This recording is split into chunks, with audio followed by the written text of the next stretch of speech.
Story 1. I stole promotional scratch cards from Burger King and ate burgers every meal for months.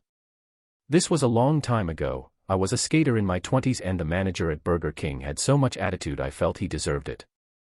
They ran a promotional scratch card, a grid of 9 squares. Scratch off any single row. If it contains 3 matching symbols, you won that item. The options were fries, drink, or Whopper.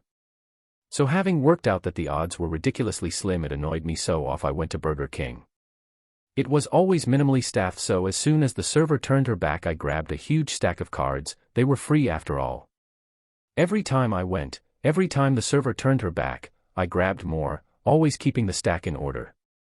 Now I'd worked out that the way to win was fully scratch a card off to establish which line was the winner, then scratch off that corresponding line on the next until it stopped winning. Then completely scratch that one off, rinse and repeat. This meant only about 1 in 30 didn't win rather than the ridiculously long odds BK intended. The second best part of all this was the manager quizzing me, then getting visibly annoyed at my "I've always been lucky" explanation, but being unable to explain the impossible probabilities of being that lucky. But by far my favorite part was getting a burger off the manager, getting my scratch card, sitting down and appearing to scratch it off, but swapping it for a pre-scratched one, then shouting, "Yes!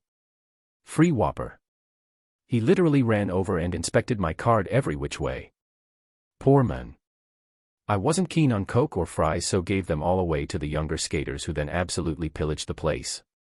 I'd have loved to have been a fly on the wall for the "how much extra money did you make off the promo" area meeting.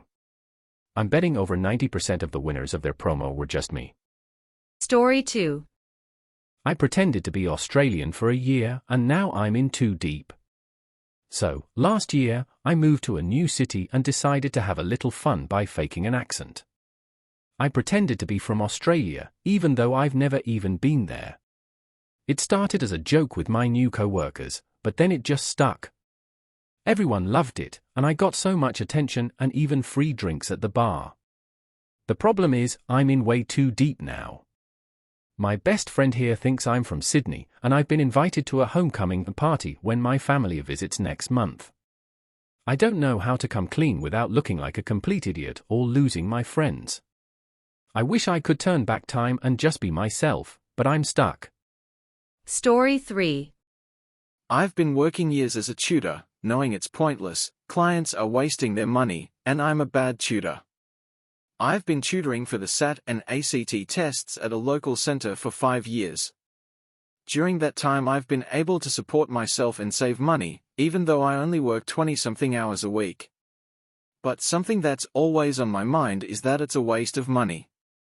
There are tons of free online resources.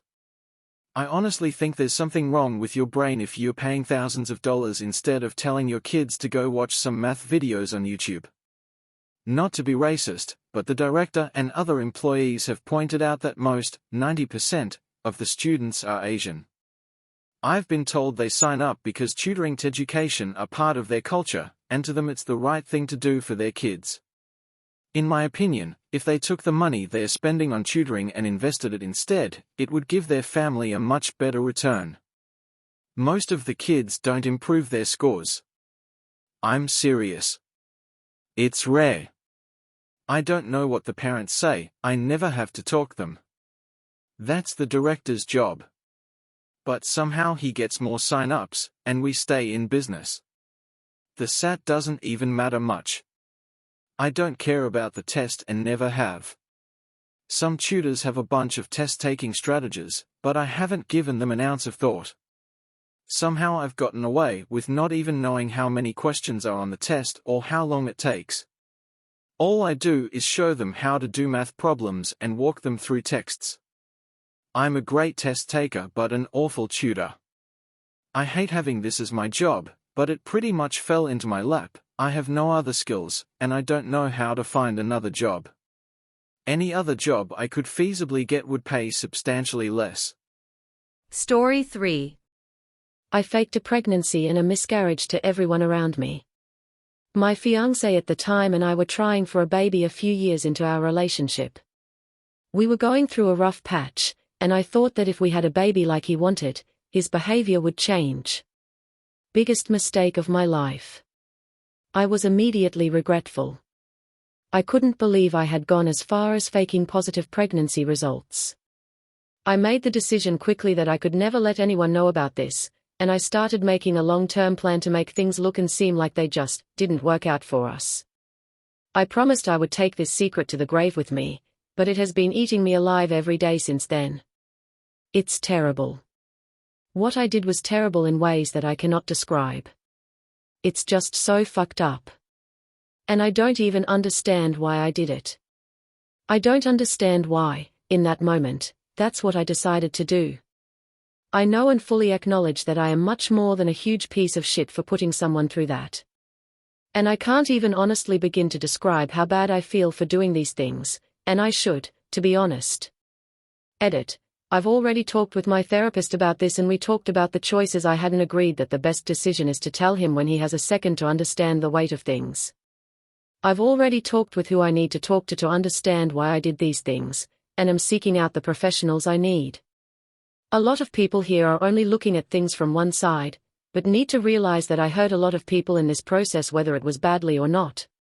I had expecting parents giddy for a new grandchild, friends who were so excited for me and started giving me advice right away.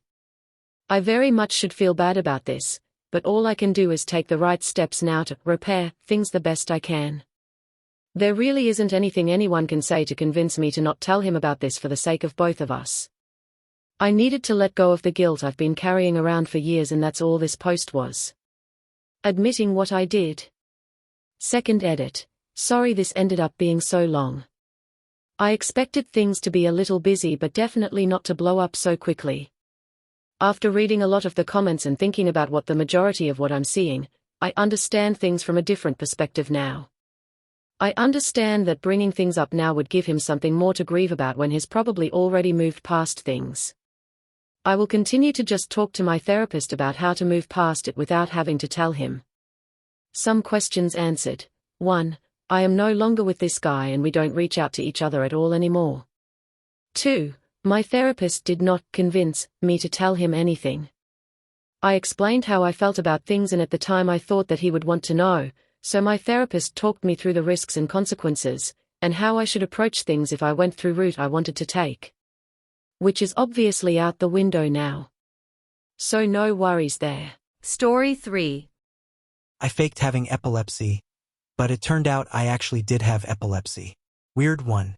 When I was a kid, probably about 13 or so, I was awful in school. I had bad grades because I mucked about so much. I was diagnosed with ADHD. Eventually the teachers pulled me and my parents in and basically in short just said I was a shit show at school and they wanted to know why. I didn't want to tell my parents that it was because I spent all my time messing about, so I made up some bullshit about having spells where just blacked out and couldn't remember anything. I think I'd actually just seen an episode of Casualty where someone was having absence seizures, so I probably just thought that would fit. Looking back, obviously I know this was a very wrong thing to do, but in a way it probably saved my life. My parents took me to the doctor about these blackouts, and I remember I was absolutely shitting it, because I knew my parents would be finding out I'd lied as soon as I got the tests. They definitely knew I was lying already.